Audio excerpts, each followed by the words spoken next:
Good morning, everyone. It is February 25th. We're here for our Tuesday regular meeting. And as always, we will start with public comment. Does anybody in the audience wish to make a public comment? Sir, are you here for public comment? Great. If you wouldn't mind stepping up and giving us your name and the podium, and you have 3 minutes. Anything that is not on our agenda, we'd love to hear about. Thank you. Okay, my name's Joe Patoli. I live at Eagles Watch in Stagecoach. I have been there for 32 years. And when I first came out to that area there, it was kind of pristine, nice and kind of quiet. However, over the 30 years, we've had a lot of developers come in wanting to take advantage of the reservoir and the skiing and marinas and stuff like that. But my main concern is that adding all these new developments, 600 houses up there, Discovery, and also having to this new tailwater thing, which they want, I don't know how many hundreds of houses there. And, it sounds really promising. I'm not against that. But my only main concern is access to the whole area. Is one little bridge down there with 16 and 14. And why they don't have a stop sign there, I don't know. But I've seen some nasty wrecks there. And worst case scenario, that bridge gets taken out. We're up the creek without a paddle. And I don't know what the solution might be, but some sort of a temporary emergency access to that 16 would be appreciated for emergencies only. Maybe just a one-way bridge, nothing special, 30 ton. Just get in and out. And that's been a concern of that whole neighborhood for a long time. Now, what to do about it, I'm not too sure. But those are my concerns. Thank you. Thank you, Joe. Thank you. Your comments today. We'll be hearing the Tailwaters proposal on March 25th as well. So that is on our agenda for the future. We appreciate you being here. Looks like we do have a couple of folks online. I'm not sure if those people are here for public comment, but if you are, please raise your hand and we will call on you. Commissioner, I was wondering, do you want your public comment added to the meeting packet for that Tailwaters hearing? Great. Thank you. Absolutely. Okay, it doesn't look like we have any additional public comment today, so we will move on to approval of accounts payable, manual warrants, and payroll. Jay. Full payments of note today. North Routt Fire Protection District, $19,122. We own a condominium unit, which is a bay there in North Routt, the farthest firehouse for road and bridge. And this was our proportional share of a roof replacement project, which was completed late last year up there. So I just bring that up, and also a reminder that we do own property there. I did not know that. Yeah, there's a full bay. Our northern plow route going up 129 starts there. So we keep both usually a maintainer and a loader in the firehouse up there. And it's a separate bay that the Routt County owns. Yeah, I knew we owned the bay, but I guess above the bay, there's just a little. No, I'm just, it's the condo unit. I'm referring to the bay. Oh, okay. Yeah. Because I was suddenly picturing a place where an operator could stay on. There's, like a little resting area in there, but it's not fit to live in. Oh, I got you. So sorry for the confusion. Ski Data Incorporated, 14,634. Those are the fees for our parking system at the airport. That's the same system the ski area uses for lift tickets. Routt County Economic Development District Development Partnership, 34,125. That's our quarterly payment. And then one other payment of note, Bratton Enterprises for $23,445 is Scoria. That's a month's worth of sanding material. That's a month's worth? Yeah. It was $23,000 worth of Scoria. Wow. Our Total accounts payable today is $901,102.61, and there's no payroll. So that's our complete disbursement. Thank you. Chair, if you're ready, Yes, please. I move to approve accounts payable manual warrants with the items of note as presented by the county manager. Great, I will second that. So we have a motion and a second. Any further discussion? All those in favor? Aye. Great. Moving right along, we have a packed consent agenda. Is there anything on this consent agenda that you wish to pull? I think so. How about you? No. Okay, All right, then I move to approve the consent agenda items A, B, C, D, and E. I will second and note that the item C has a planning number of PL 202-40054. And item D has a resolution number of 2025-012. Motion and a second. All those in favor? Aye. Do you ever vote against your own motion? You know, I could see it happening. I've seen it happen. All right, so we are moving on to facilities. Looks like we have a Justice Center Wetlands Present Condition Report.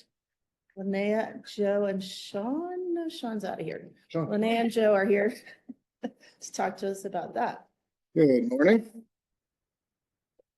So the creation of the Justice Center in 2005 also involved a reestablishment and creation of a wetland area behind the Justice Center, which I think we're all familiar with. Per the conservation easement that is in place for that wetland area, there were some requirements that we realized through conversations with the Yampa Valley Land Trust were not completed. One of those was a final conditions report, which is the item that was submitted with this agenda today.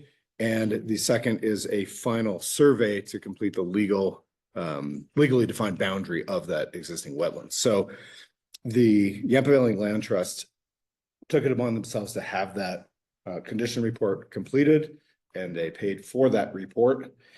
It's quite extensive and a pretty good read, actually. The survey and legally defined boundary will be responsibility of the county, and we will work on getting that completed this spring.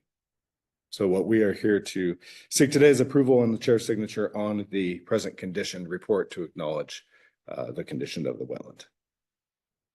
And I was here to just make sure there wasn't any confusion, because I have been talking to the commissioners about what I refer to as the Klein wetlands, which were also created as a part of the building of the Justice Center. They are across the street from these wetlands. There are two separate conservation easements.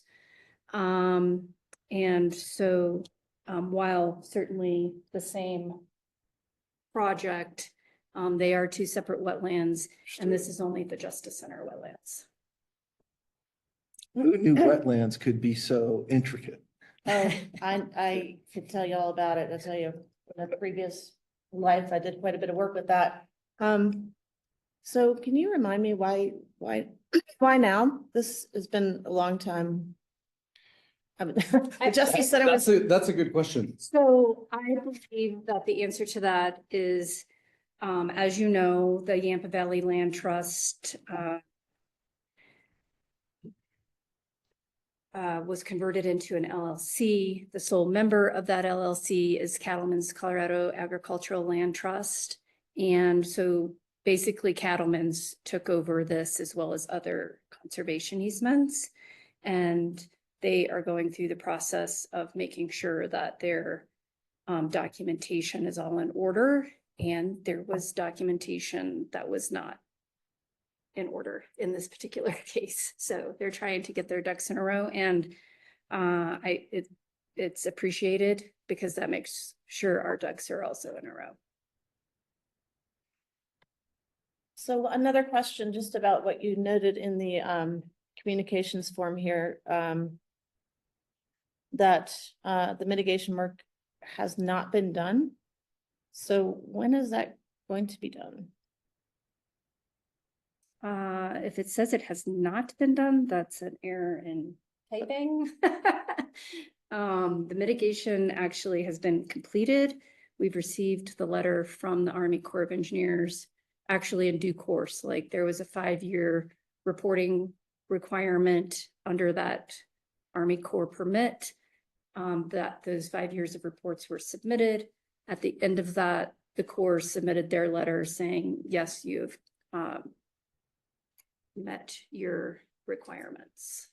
Okay, I just found that second paragraph a little confusing, but, great. Yeah, and we have all of those reports and of course I think it's called a success letter or something from the Army Corps. That's correct, yeah. So the last step is the survey that'll be completed in the spring. Correct. Okay, great. You know, it's interesting. It talks about the county is required to develop and maintain additional wetland habitat in the areas identified in the mitigation plan. And I'm assuming that that's all within the boundaries of the city. Yes. Okay. It seems like that could be a little bit of a challenge at times. Well, I guess, yes, in the instance of the Klein wetlands, as Right. we've As an example. I'm not aware of any issues with respect to the Justice Center wetlands, however, and as the report shows, and I also have seen a report on the Klein wetlands. The work that the county did was very successful. And Blair Leisure, the person who did the work, was very happy with what she saw. Does the city have a copy of the county's mitigation plan? I don't know. I'm going to say I doubt it. Okay. Seems like that's something we might want to get coordinated a little better if we could. I can do that as part of the work that I'm still doing on the Klein wetlands. Thank you. Yeah, just a little bit of an editorial comment on this, which is, when we see these development proposals come in and they have mitigation plans that are proposed as a fee in lieu or some sort of off-site mitigation, I typically am going to push back on that. And one of the reasons is mitigation in my mind should be like for like and that sort of thing. And I think this is a good example of on-site mitigation that can be done and in a small area. So, spoiler alert for the developers coming forward. When we hear about how it can't be done, I'm just not buying it. Well, I'm definitely not in favor of fee in lieu. I usually see that as just letting somebody off the hook. But there may come a point in time where we may have to do things to mitigate, but I would like it to be done in a way where there is a bigger picture, put together through that. Mhm. So that we're not doing things piecemeal, little things here, that we're working towards a greater good. And having said that, if you're ready, I would make a motion. That sounds good. Okay. I move to approve the chair's signature on the Routt County Justice Center Wetlands Present Condition Report dated December 27th, 2024. The second. So we have a motion and a second on the wetlands present condition report. Any further discussion? All those in favor? Aye. Thank you very much. Looks like Julie is up next. We must be spending money if Julie's here. All right. So good morning, Commissioners and Jay. Good morning. It's Steve. We are here to request Board of County Commissioners approve the award. The chair signed the professional services agreement to Iconergy Limited and authorize the county manager to electronically sign the munis contract in the amount not to exceed $89,140 for the Routt County Courthouse RTU 1 and 2 and boiler replacement design services. So Iconergy is our go-to design for these building implementation, heating, and you can take that away if you want, Steve. Sure, I assume everybody's read their proposal, but, in a nutshell, we're proposing to, these are scheduled replacements to be electrified. So with that, it's kind of a whole new ball game. It presents some definite challenges, and we think Iconergy is well positioned to take control of this. So, I know I was reading Joe's had some communications with YVEA about our electric capacity to do these improvements. And we're gonna need some pretty significant Upgrade. electrical service upgrades. Mhm. It sounds like our rooftop replacements up here could be designed using existing transformer capacity, Okay, but we wouldn't leave enough capacity for any future electrification projects, including EV charging. And definitely isn't gonna provide the capacity for a new boiler. Right. Downstairs. So that's what these proposals are about. We want to get these designs in place this year. We'll get some engineers' opinion of probable costs for installation of these, and then go through the budget process for these improvements next year. So this is our guinea pig project? Well, I think that's what you guess called it. We don't. It's interesting because the recipients of this experiment will be the commissioners. Correct. And now it's an experiment. So, I think that's great. yeah, I think that's great. I mean, so. we've said we want to lead by example in some of this, if we looked at this, including the upgrade to the electrical, I'm wondering if we could maybe consider, well, I don't know if you can do that in town. Well, they did it over there at the community fund, putting in a deep well. Oh, the geothermal, Well, yeah, a deep well with a heat pump, yes. right, Because, they tend to be very efficient as opposed to electric resistance boilers. I mean, they'll tell you that electric resistance boiler is 100%, which it is, because there's no heat going up a flue. right. But Well, the amount of electric use is pretty frightening. I think we've got some considerations here specific to this project, and clearly we want to move towards this electrification, but we are also retrofitting a 100-year-old building. So we are going to have some hurdles with that. Not to say that it couldn't be done, but we've had some discussions about some alternative options like geothermal. Right. And I think for a straight equipment for equipment swap, which is basically what we're talking about here, this may be the path that we're on. Okay. And what we're talking about, if you've not looked at it, at least right now, with obviously more design proposals to come down the road with this, engineering is going to be basically all electrified units with electric backup heat. We are looking at backup units in case a main unit goes down. So if Or we're even looking- supplemental, what's that? or even supplemental. Especially if it's a heat pump unit and we're experiencing operational limitations below a certain temperature threshold, yes. But I think in terms of geothermal, I mean, it's obviously going to come down to a cost question. I mean, the service upgrade that we're going to look at for this is going to be very expensive. We know that. I think that ultimately, if we want to pursue something like a geothermal option, that may be better suited for another facility, or better, a new facility that we're building, which likely we won't have anytime soon.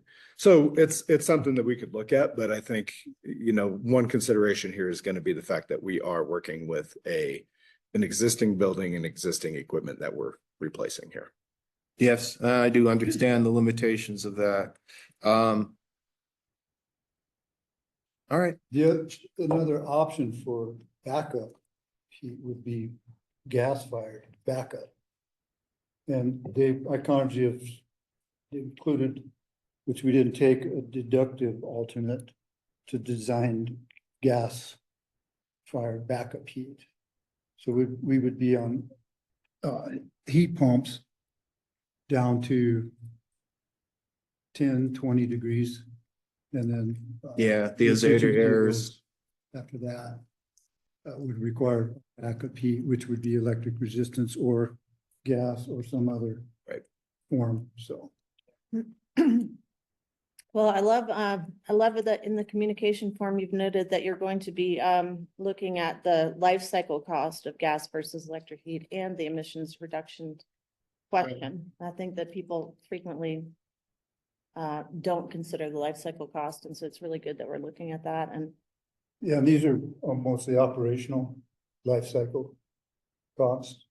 Well, it will include installation. But this analysis is scope 1, which is on-site natural gas, what's converted to metric tons of emissions. And then scope 2 would be the analysis of the current electric mix provided by YVA, which is not, I mean, it's their mix with, there's still emissions, greenhouse gas emissions within their mix. So there's an analysis of that as well for comparison. Joe, it seems that these two units, there was a design flaw on how they were interconnected. Oh, absolutely. Does this resolve that issue? It does. It does. Yeah, essentially that's a shared ducting situation that I'm not sure why that was ever designed and then implemented, but it was. And so there's a fairly simple damper related solution. Motorized that would be damper, yeah. included with this design. Yes. so I'm just walking this out to next steps. I was just looking in the proposal, that it looks like they're going to come back to us with the question of if we want the alternative design for gas-fired backup. Is that, We've excluded that. you've excluded that? Yep, we've excluded that we have not accepted that Okay, deductive add. so this will be for the design phase, and when do you anticipate coming back with a product from this outfit? We would issue an RFP for construction of these to be done in 2026. So we have budget for next year.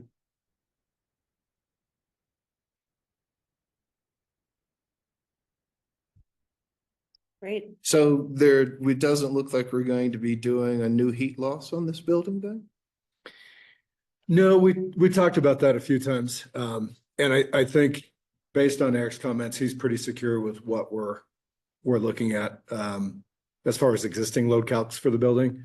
That's relatively speaking, a fairly small add if we decide we want that, but he said he did not expect that he would find much different from existing load calcs. And that's based on a presumption that when things are actually operating properly, comfort is more or less not a huge concern in this building at the moment. So in other words, things are functioning appropriately when they are working. All right. How does this tie to our historic preservation plans for this project? I don't think it's going to impact really anything as far as that's concerned. We're replacing like for like equipment on the roof. There is a note in here that weight of the equipment may impact some structural considerations when it comes to setting that equipment, but that shouldn't have any bearing on a historical preservation plan. And the only thing that we'll want to make sure that we really do is work towards having this new system included with the preservation plan in terms of an ongoing maintenance scope. I have one last question on this. In the background information and communication form, you're talking about the building electric service upgrade to 480. and it will be a major portion of the capital project expenditure. Do you know what that looks like? Like where is that actual physical connection point? What kind of disruption will that cause when that is going to be upgraded? I don't know that I could speak to the disruption, but what we're talking about is essentially replacing transformers, and the green box that's outside of the west vestibule courthouse right in the alleyway that's where that connection point is gonna be. I think from a construction standpoint that the new service equipment would be installed and ready for a changeover. And when that happens, that would be a very short time frame, probably 1 day or something like that, 1 or 2 days. I think worthy of note, though, we are being warned that lead time on that sort of gear is still up to and more than a year. Yeah, So we could be facing a delay based on equipment availability, but we'll cross that bridge when we get there. and so when that work is done, is this going to be us subcontracting with an electrical, or would YBEA participate and then charge us back? The electrical contractor would, I think we would pay YVA's charges for the transformers and equipment, but the coordination would be Between the contractors, the electrical contract. Okay. but YVA will set their own transformers. Yeah. We paid Yeah. for a transformer, HHS, I believe. We did, Yeah, yes, we did. directly to YVEA. Okay, That's exactly how we worked it. and they've been good to work with? Huh? Yeah, we've had a few conversations with them recently about our existing service and, what we're looking at and just putting this on their radar, really. And it's been good so far. Good. Well, that's. I don't Yeah, wanna they say didn't hold up surprising. anything on the HHS. That's great. All right, well, it looks like we need to move forward with this with a motion. Do you have any further questions, or are we ready to move forward? No one will allow you to make this motion. All right, I will move that the Board of County Commissioners approve the award, have the chair sign the professional services agreement to Iconergy LTD and authorize the county manager to electronically sign the munis contract in the amount not to exceed $89,140. Second. All right, motion and second. Any further discussion? Those in favor? Aye. Thanks, guys. This is exciting. I love being a guinea pig. I think it's gonna be great. Tractor, I hated being a. Thank you. Thanks for coming, you guys. It's like Julie's staying up here to spend some more money. I'm spending some money today. Tony, Tony's here. I'm sorry, what's the next item? The bits, blades, and cutting edges. Bits blades. That's a Did good. they do this? So we are here to request the Board of County Commissioners approve the purchase and authorize the county manager to electronically sign the purchase order to Severson Supply Company Incorporated in the amount not to exceed $71,486.29. This is the item that we push because I had gotten a new quote. Oh, we taped. Thank you. So, for- I need this equipment. There's some lead time on a couple parts that we're still trying to work through with Severson, but when I did go downstairs after getting that quote, Severson was the low bid.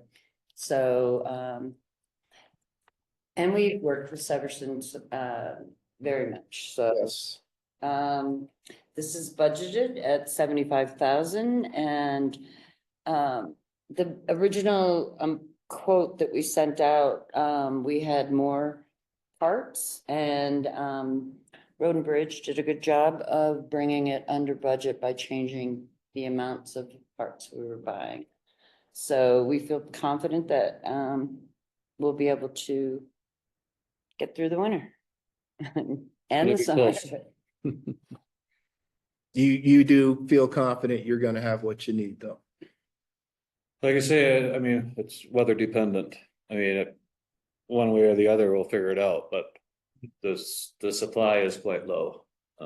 If we got another major event like we had, we might have some wings down or, we might have to shuffle some stock around from shop to shop or if that's what happens, or we'll have to purchase, in increments from Severson as that stock comes into supply.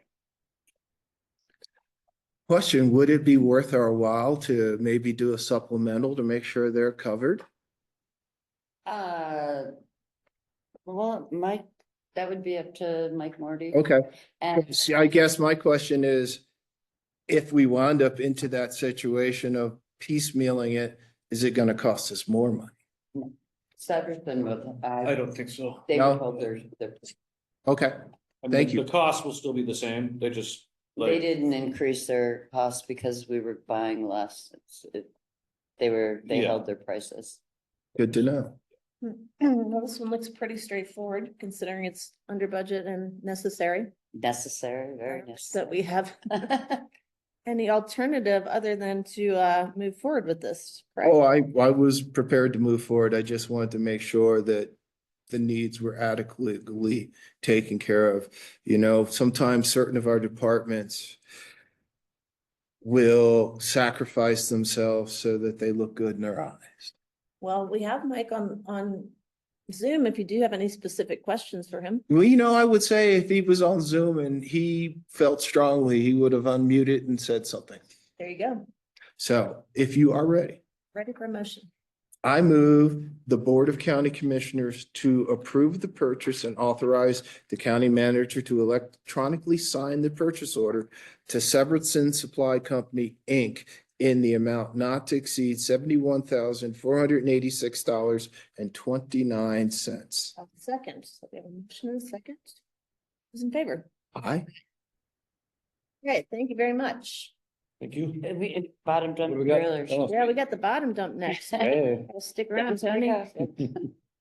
We are here to request the Board of County Commissioners approve the award and authorize the county manager to electronically sign the purchase order in the amount not to exceed $232,000 to Western Truck and Trailer Sales Incorporated for 4 new model 2025 bottom dump trailers for the Road and Bridge Department. The budget for this was 252,000, so we will not be looking for a supplemental budget at the end of 2025.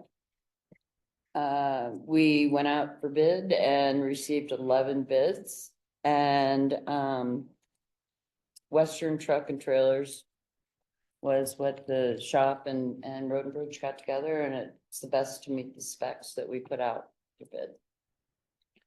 11 bids sounds like a lot. Like I thought we had a difficulty with this type of equipment, but apparently not. Everybody has it. Not the belly dumps so much. Okay. There's just a lot of different vendors that can provide, basically what we need, and the belly dumps that these are replacing are also, it's still in have quite a bit of value to them as well, moving forward. Nice. I'm just looking to see if I can find a picture. Reflecting on Commissioner Corrigan, always wanting pictures of these items. Well, you know, I gotta say, I find that price very reasonable. And it's not too bad, 16-week build time. Yeah. Not too bad. Great. All right, if you are prepared. Yes, I think we are ready for a motion. I move the Board of County Commissioners to approve the award and authorize the county manager to electronically sign the purchase order in the amount not to exceed $232,000 to the Western Truck and Trailer Sales Incorporated for 4 new model 2025 bottom dump trailers for the Road and Bridge Department. Second. Motion second. All those in favor? Aye. Aye. Great, thank you. for Thank you. these Thanks for things. sticking around. Work on that other one you sent me. Sounds good. All right, now I'm here with Jay. We are here to request the Board of County Commissioners approve the award. The chair signed the professional services agreement and authorize the county manager to electronically sign the purchase order to Economic and Planning Services Incorporated for the amount not to exceed $49,890 for negotiations with Excel Energy and the Colorado Public Utilities Commission. This will need a supplemental budget at the end of the year. And Jay, if you'd like to give a little background. Yeah, as I mentioned yesterday, session, this is a little bit higher than we first discussed. It's because the model has had to be modified for the multiplier impacts of um, the plant and how you model employees. So that's changed. EPS is been already working on this and is fairly far along. The PSA follows the agreement that we did with EPS for planning reviews. So it's the same kind of model that we've been working with on all our independent contractors for planning reviews. And we can issue additional tasks as they come up against this PSA, like we're doing in planning with the consultants. And there is a possibility of possibly more funding.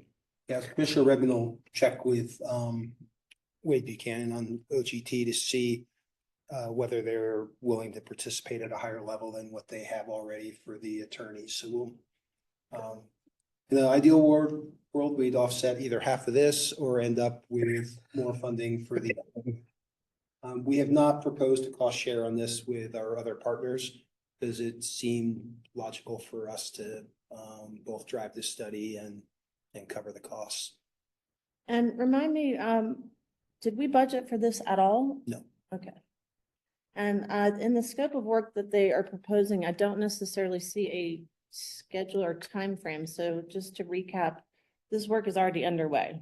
Correct? Well underway. And we anticipate seeing some form of draft in March. Yes, originally they were hoping to get us a draft by the 15th. We have asked if they could accelerate that by a few days.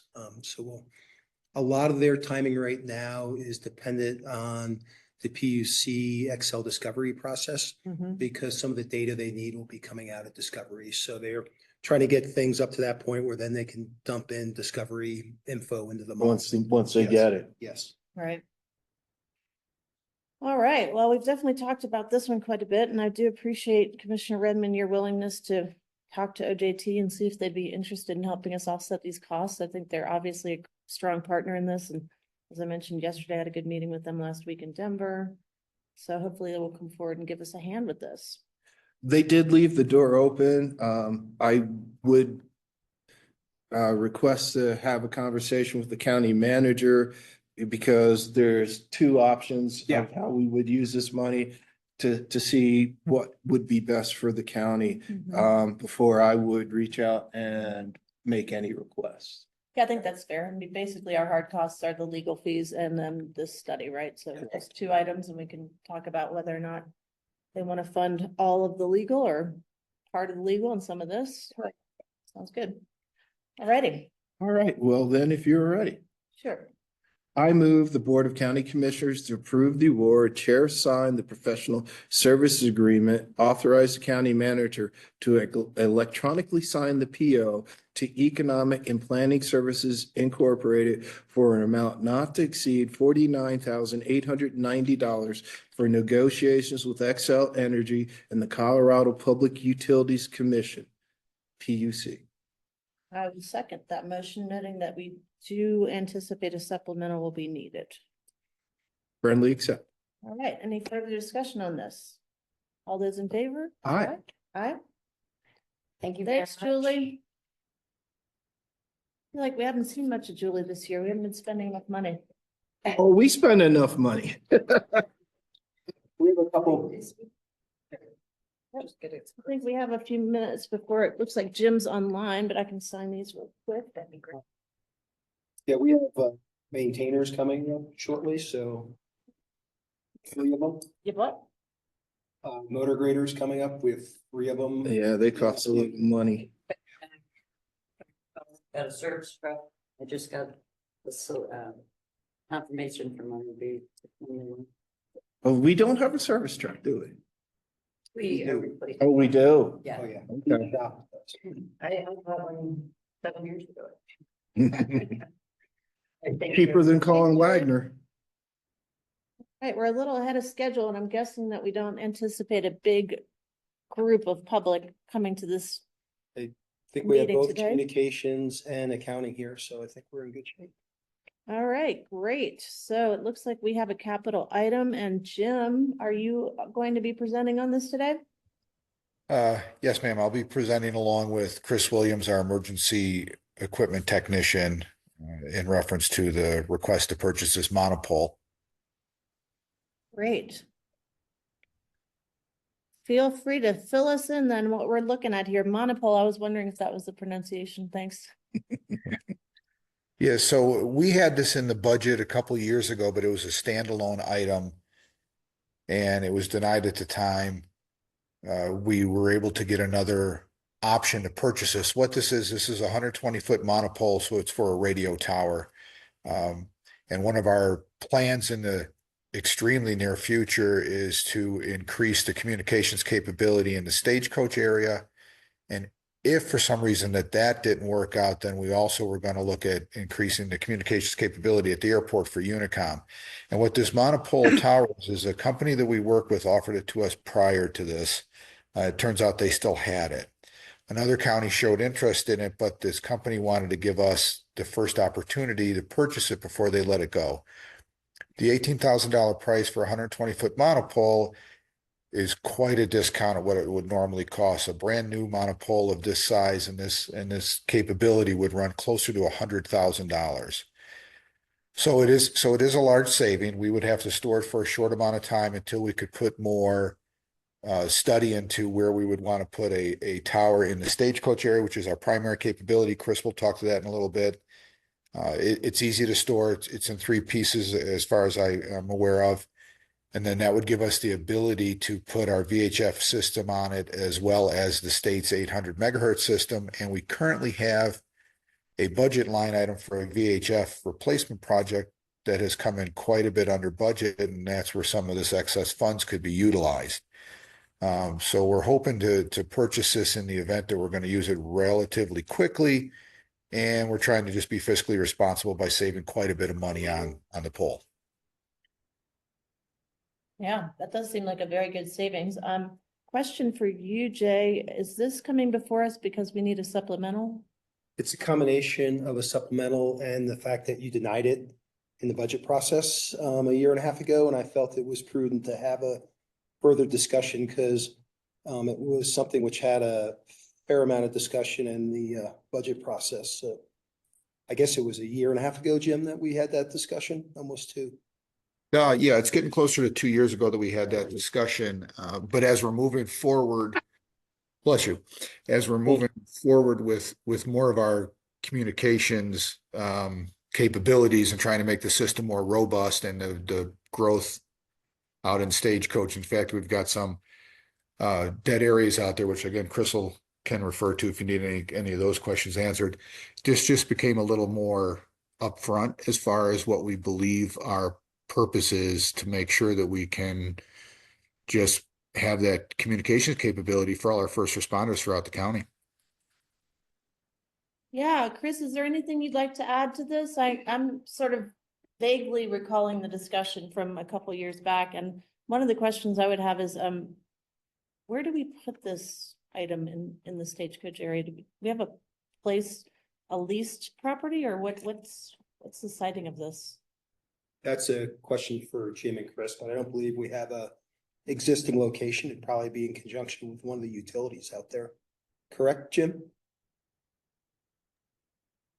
Yeah, we'd probably do that. Chris, what are some of the areas we were looking at? I know there's that, and then Oak Creek Fire is looking at some property in the area, even if it's adjacent to maybe their station that's out there. What were your thoughts on that, Chris? Yeah, so Oak Creek Fire has reached out and given me a couple of locations to look at on the existing ski area that's there. They're manning the station out there, and the radio coverage is really limited. So they're working with me to try to expand that coverage a little bit. And one thing that I wanted to add on this, most of our radio towers right now are freestanding towers and a little bit different style. And the reason that I'm looking at this style tower in particular, the monopole, is that it would give us capability to team up with the cellular companies and potentially have them on site as well as a leasee and be able to get a little revenue in the long term. Sounds like a good plan. Yeah, it does sound like it would help offset the cost of what we're doing. You know, Jim, I think I remember, and I can't remember where exactly it was, but we had someone make a request to put some equipment on our tower. And then we found out that they didn't use the proper engineering. When you look at this pole, just for me and my lack of knowledge, beside our needs, there is enough strength in this pole for, you know, a telecommunication company to come in there and put their equipment on it. And will we have the engineering understanding of the capabilities of this pole? I can jump in on that, Jim. Perfect, good. So yeah, this particular monopole was made by Sabre, so we can actually reach out and have the engineered drawings from this Perfect. particular tower. And this was already a cellular tower in the past with other radio equipment on the tower. And what's really nice about it is for each piece of equipment that you put on a tower, you have to have the clamps that go along with it. And those can be pretty pricey, up around $5,000. And this is including all of the clamps that are required to have cellular antennas on it, as well as all of the microwave and radio antennas that we would need to add to it. And it's already structurally engineered for that, as well as with the snow load and things like that that would go along with it. Thank you. I think I'm satisfied. This sounds like a very practical project. Well, yeah, it does. It's, you know, when you talk about a $5,000 clamp and they're all there and we're paying 18,000 for it. Yeah, and the other piece that I like is looking forward into the future about cost recovery. You know, I think we've been talking quite a bit about how do we make sure that we are adequately sharing in the cost of some of these types of things that benefit the entirety of Routt County and all of our municipalities. So it's great. Yes, I have one question. I think I read where the funds were going to come out of communication reserves. So I guess my confusion is, why do we need a supplemental budget? Because I don't believe we budgeted to use those funds for this purpose. Okay. Yeah, I was actually having the same questions. Yeah, Sure. and I may be incorrect in this, but I also know, and I don't know how easy it is to do it, but we do have funds left over in our VHF replacement budget line item, and since this would also include VHF, I didn't know if that was also an easy area to just put that in the budget. Either way, a supplemental is not a problem whatsoever. Thank you for that. Make a motion. See, please. Is the chair to sign a supplemental budget request form in the amount of $18,000. Second, with maybe the friendly, the supplemental budget is needed. Yes. Sounds good. All right, all those in favor of the motion? Aye. Thanks, Chris and Jim. Appreciate you guys being here and looking forward for us. Okay, thanks so much, commissioners. I appreciate it. I apologize for not being in person. I'm actually a little under the weather, so I'm at home right now. That seems to be going around. Yeah, well, thanks for not coming in. Yeah, really. And sharing the wealth with us. It seems like we've got plenty of that here in the office. My 27-year-old daughter shared it with me, and it's you know, the family just keeps giving. It's great. Well, let's just keep it a family affair. There you go. Yeah, we'll give it a shot. But thank you so much for your time. I really appreciate it. This is an important item. You're Yes, welcome. Thank you. Have a good one. All right, so it looks like we don't. We have need to take a little break. Well, I was gonna ask you, do we want to consider the CCAP funding shortfall that added to our agenda yesterday? And that is the question that Linnea brought up to us about signing on to that letter at Larimer County. It's actually slated for 10:45, but She walked by and Jay waved to her. yeah, I think that, you had requested that we see the letter, and in the communication form, it notes that we have not seen it yet, but that they will circulate it. So I'm assuming that as we discuss this, we are going to consider this as long as we are. Satisfied. Yeah. I mean, we're not gonna, have them sign on until we actually see the letter, but, thanks, Linnea, for coming in a little early. I think we know what we're dealing with here today, but would you like to give us any additional context about this issue? Well, yes, because the short version is I don't have a letter for your review. Hopefully you were able to see the email that came through this morning, and I apologize. Let me back up. This is in regards to CCAP, or Colorado Child Care Assistance Program, and this was discussed during work session yesterday. Because of statewide shortage in funding for this program from the state. The plan that was discussed with other counties throughout the state was kind of twofold. One was going to be a letter to be sent to the governor and legislatures regarding the shortfall and urging funding be allocated for that. And the other was to implement the provision that's in the MOU with the state of Colorado that provides for an alternate dispute resolution process. The update that I received this morning is that the state is providing some funding for the shortfall this year. And talks are continuing, and therefore there is been sort of a pause. I don't want to call it a pause, but a moment to take a breath. And so this proposed letter that counties were being asked to sign off on has not been provided to me. And the current atmosphere is one more of a little bit more slow process in continuing to work with the state. So with that, I think it might be simply appropriate to take no action today. Yeah, I've read Kelly's forwarded email, and it sounds like there's some cooperation and looking not maybe to offend some people if things are moving forward.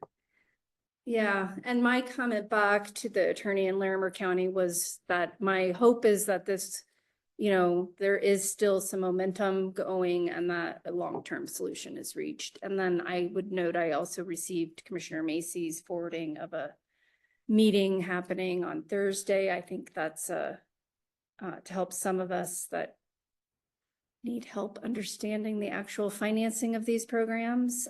So that will be good to get under our belt and have that moving forward. Because I don't think the conversation is over, but at least it's not an emergency at the moment. Well, great. Appreciate you bringing it to our attention. And obviously it's an ongoing discussion, and it's good for us to be aware, even if we don't need to sign on to the letter today. I mean, I think probably the way I'd like to move forward is just authorizing Jay to have us sign on if there is a letter, obviously assuming that we would review it. I don't know that we need a motion for that, but just basically making sure that we don't need you to come back if there is another issue. And, if nothing has changed, then we can move forward. Ratified them at a later date before, so. Yeah, I think That sounds great. I appreciate that. excellent. Well, thanks, Linnea, for coming a little early today. No problem. Sorry to grab you out of the kitchen. Save me from myself. All right. Do you want a 6-minute break, or shall we proceed with our MAFAB? Oh, Jen would love a break. So we will take 6 minutes and come back at 10:30 for our schedule. All right. So get back to our regularly scheduled meeting, and we are here at 10:31 to talk about the Routt County Museum and Heritage Fund Advisory Board with Pete Wither. Yes, and so we had all the museums and Historic Routt County turned in their budgets to us, and we went through them. You've probably seen it in the minutes with a fine-tooth comb, and we recommended to you that you approve all of them. And of course, you're well aware that Hayden and Oak Creek are, the amount of mill levy funds that they're getting are diminishing. And so that's something they're trying to deal with right now. Yeah, I must admit, I'm worried about both of them, you know, with what we're seeing with the possible shuttering of Hayden Station and with 80% of the coal that from 20 Mile went there. Yeah. I'm really, really looking at the impacts to both of those districts. Yeah, I've been following the current events pretty closely, and it'll be interesting to see if they actually do shut down those power plants. Now I'm starting to think that that might not happen quite as soon as they originally thought. So we'll see. Yeah, well, you know, every day is a new adventure. Yes. Yeah, things that we've been focused on with the Hayden Station shutters. Yes. It's just the impact to the taxing districts. It looks like in Routt County museums, basically, it's about $15,000 that comes directly from Excel's share of the power plant. So it's not a huge amount of money, but it's significant. And at the appropriate time, we might ask you to weigh in on making sure that, you know, we are supporting getting that revenue replaced from the Excel. Yep, definitely going to be important. You know, and I think we should also, as we look at that, consider, you know, once that power plant closes with 80% of the coal from 20 Mile having gone there, what is that reduction going to do as well? Right. Because a lot of that money from those coal sales was going into the southern districts down there, the schools, you know, the medical clinic, the museum. That's right. And, you know, I think we should anticipate those impacts as well. Without a doubt. Yeah, it's going to be an impact. It'll be interesting to follow it along and see how it does work out, but definitely going to be a change. Yes. Yeah, so one thing, Pete, we've talked about in the past is that I just hate to say that I don't spend nearly enough time in these different organizations or visiting the different museums, and I don't know, would we want to organize? I think Or I felt where you were going, Yeah. and I will tell you, I've never been in Algeria. And I think that it's really wrong that we're watching and approving these budgets and have not visited these locations to have a better understanding. So yes, I would be in support of if we wanted to do a field trip, if that's something that would be acceptable to the board. Oh, I don't see why not. You know, they have kind of special events at all the museums throughout the year. Mhm. And that's usually a really fun time to go to see them, and because they're, See how they interact with their communities. yeah, for sure. I mean, Right. it's very important, you know, and to Laurel's good work, I think the Hay Museum has done really, really well with what they have. And you know, of course, then there's Candace here at the Tread of Pioneers is really, really good. And she's reached out to the other museums to help them as well, because they have a little bit more expertise, and she's willing to help them. And capacity, I would imagine. Without a too. doubt. Yeah, I was quite impressed when Laurel got in there. She started archiving that stuff. And some of the things that she found were really quite fascinating, Really? you know, but she did make a comment to me that kind of hit home last year when she said to me, "You're the only one of the county commissioners that have ever been in this museum," which made me stop and think about the other museums that I hadn't been into. Mm-hmm. I know, and you know, I'm floored to see the numbers for the Hans Peak Area Historical Society, 1,600 visitors, and I have not been to that. Well, and you know, you got to think that's with the state parks there and all the wreck that happens Oh, up sure, there. yeah. That, you know, they're gonna get that kind of, Yeah, I think they're only open like 4 months a year or something like that. and that's pretty impressive in 4 months, isn't it? It's a lot. Yeah, Yeah. A lot. Well, definitely we will get something organized for this year to make sure to get out and visit these locations, because I know they add a tremendous amount of value to our community. And Commissioner Salinas unfortunately had a previous commitment. That's why she's not here before she even got elected. She was planning to be out of town at this week, but I'm certain that she would like to join us and go and checking these places out. Jen would like to go too. yeah, you know, it's the public's money that has helped supported these museums, you know, before this mill levy was passed, the entire focus from all the museums was fundraising all the time, just to try to Right. keep them going. And so this is really, that mill levy has helped tremendously, without a doubt. You know, and I'm trying to recall, when was that passed? I did not. I think know- it's right around 2000. Okay, because I know I did not vote on it. I moved here in 2006. Yeah, I think it was around 2000. Got it. The reason I'm pretty aware of that, because I was the director of the Trader Pioneers at the time. And as I just kind of resigned my position, but I stayed on to help pass this mill levy and did a lot of lobbying around town and that kind of thing to try to get it passed, and felt fortunate. I'll never forget walking in here when it passed, and Doug Monger said, like, "Now let's see, did you want to put a sunset on this provision?" Like, no way. 2003. 2003, okay. 2003, that's right. There's the resolution number right there. I got it. You know, the nice thing is that I never hear any pushback from anybody about supporting the museums. Isn't that true? Yeah. And my understanding is that there's quite a lot of people that visit the area that are very interested in going to the museums and learning more about the community. Yeah. Well, I will tell you that Laurel, when she got in there and started pulling out, especially some of the things on Mount Harris that I didn't know about, I was like, you may have to kick me out of your office. Right? So when I was a kid growing up in Steamboat, the town of Mount Harris was there. And I remember we went down to their school and had basketball games and all that. And to see it's completely gone now, it's like, wow, things change all the time.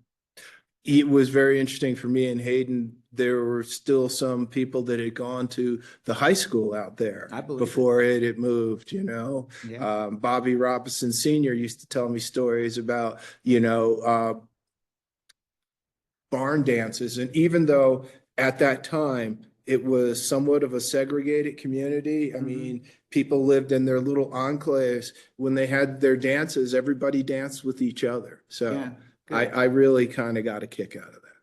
Amazing. So I took us down the rabbit hole. Yes, well, that's okay. We had some time to chat about these important issues, and it does look like we wanted to approve these budgets through a motion. So is that something you would like to make? I am happy to do that. Okay. I move to approve museum entities 2025 as presented, resolution let's see, I just would like to give a little background. A resolution 2003-60 established the Routt County Museum and Heritage Fund and the appointment of the Museum and Heritage Fund Advisory Board, MAFAB, to make recommendations regarding all expenditures of the funds made for the preceding year and the proposed expenditures to be made during the next year, with a view to establishing priorities, expenditures, and protecting the public trust. And with that, I would move to approve the museum's entities 2025 budgets as presented. I will second, and just in further discussion, we just really appreciate your board taking the time to go through all of this and support these museums and the entities. And I think it's really appropriate that you're recommending to us. And so that's an additional level of oversight of what's Yes. happening with the finances. I am certain that if there were any flags or concerns, you'd bring them to our attention. So feel pretty good about this one. Yeah, thank you very much. And like I said, we did go through these with fine tooth comb and had a lot of questions. We have started to try the new form that they're using for their budgets, and there was some questions, and people were struggling a little bit with the new idea, but I think it's in the long run, it's going to turn out to be really good. Great. Change can be tough. Yeah. You know, I just, on a side note, is there any concern in Hayden if the passenger train comes back with that museum and its location? You know? Well, We haven't really talked about that at this time because that doesn't have anything to do with the museum as far as we are concerned. But it's possible that, we don't know if the train's gonna come back or not to start with, but it'll be interesting to see how it's all gonna work out because they're gonna have to put new stops in for the passenger train and, And- have park and ride and all that kind of thing. The ground just to the west of that museum is all railroad property too. Yeah. So, that if there is it'd be like a transit stop really, Right. and a park and ride and that kind of stuff. So I would hope that the railroad would participate in something like that. Well, yeah, my concern is they're not always the best at public relations either. You don't say. Just So wanted to- I just would like to say if that seems to become a situation where you might need someone to advocate or negotiate for you, we're here for you. Appreciate that. Yeah, it's something I'll definitely keep in mind. Yeah, and I just wanted to flag for you, it looks like Jen just sent us the distribution amounts for the museums and historic societies by email. Looks like that came in minutes ago, so thank you. Thanks, Stacy, for getting us that information. So we now have a motion and a second on this item. Is there any further discussion? None. All right, all those in favor of the motion? Aye. Aye. Thanks for coming in Thank today. you. We appreciate it. And Tim, congratulations on your reelection. Thank you. And I was hoping to meet Salinas. I've never met her before, so I was hoping she was gonna be here today, but Yeah, next time. she's a coach at, she coaches high school volleyball. Oh, And so I think this commitment was a traveling commitment with the team that she made a long time ago. So she cleared it with us and is, I think, in Orlando, I believe is where she's. Oh, I didn't actually know. I saw her with her suitcase, but I knew it was like a big suitcase. Convention center, what looks like to be 200. Oh, Course man. and- I hope she's got some Tylenol with her.